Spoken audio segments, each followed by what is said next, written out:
الحمد لله وحده والصلاة والسلام على من لا نبي بعده أما بعد قال الله تبارك وتعالى يا أيها الرسول بلغ ما أنزل إليك من ربك وقال تعالى ربنا وابعث فيهم رسولا منهم يتلو عليهم آياتك ويعلمهم الكتاب والحكمة ويزكيهم إنك أنت العزيز الحكيم. وقال النبي صلى الله عليه وسلم بلغوا عني ولو آية صدق الله العظيم وصدق رسوله النبي الكريم. محترم دوستوں، بزرگوں اور عزیز ساتھیوں، آج آپ حضرات کے سامنے قرآن اور حدیث کی روشنی میں دعوت اور تبلیغ کے معنی، دعوت کے طریقوں کو، اسی طرح دنیا کے اندر جتنی جماعتیں دین کے نام پر کام کرتی ہیں، جتنی تحریکیں اور تنظیمیں کام کر رہی ہیں، کیا وہ دینی اور دعوتی فرائض کو انجام دے رہی ہے یا نہیں؟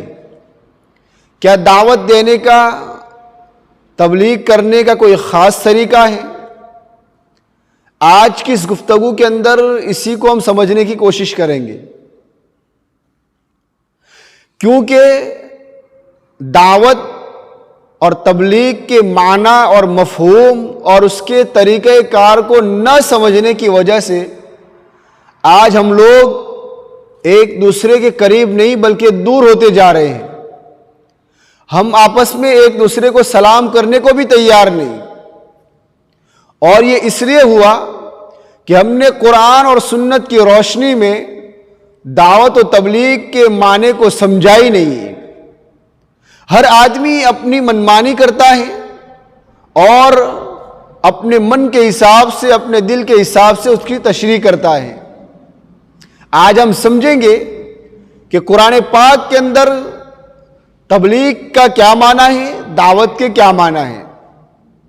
عربی گرامر کے اندر دعوت کے معنی ہے بلانا اور تبلیغ کے معنی ہے پہنچانا۔ اب قرآن پاک کی آیت خطبے کے اندر آپ حضرات کے سامنے تلاوت کی کہ یا ایھا الرسول بلغ ما انزل الیک من ربک، اے رسول جو اللہ کی طرف سے تمہارے پاس احکامات آئے، تمہارے رب کی طرف سے، وہ لوگوں تک پہنچاؤ۔ اب یہاں قرآن پاک کی آیت کے اندر پہنچانے کا ذکر ہے، لیکن کس طرح پہنچایا جائے، کیا راستہ اپنایا جائے، کیا طریقہ اختیار کیا جائے، اس کا ذکر نہیں ہے۔ معلوم یہ ہوا کہ شریعت نے، دین نے، اسلام نے ہر آدمی کو، عالم کو، ایک داعی کو، ایک مبلغ کو اس بات کا پابند نہیں کیا کہ آپ کوئی ایک ہی طریقے پر جمے رہے، بلکہ زمانے کے حساب سے، موقع محل اور زمانے کا جو مقتضا ہو، جو تقاضا ہو، اس کے مناسب حال کام کرے۔ اس کے اشارے بلکہ صاف طور پر بعثت نبوی کے اندر جو دعائے ابراہیمی کے اندر جس کا ذکر ہے، وہ صاف طور پر اس کا ذکر کیا گیا ہے۔ آج کے دور کے اندر، امت محمدیہ کے اندر علم میں، اعمال میں اور بہت سارے کام کاج کے اندر کمزوری آ گئی ہے، کم ہمتی آ گئی ہے۔ اللہ جل شانہ نے ہمارے پر انعام فرمایا۔ آپ دعا ابراہیم اٹھا کر دیکھیے کہ حضرت ابراہیم علیہ السلام دعا فرماتے، اے ہمارے پروردگار ربنا وبعث فیہم رسولا۔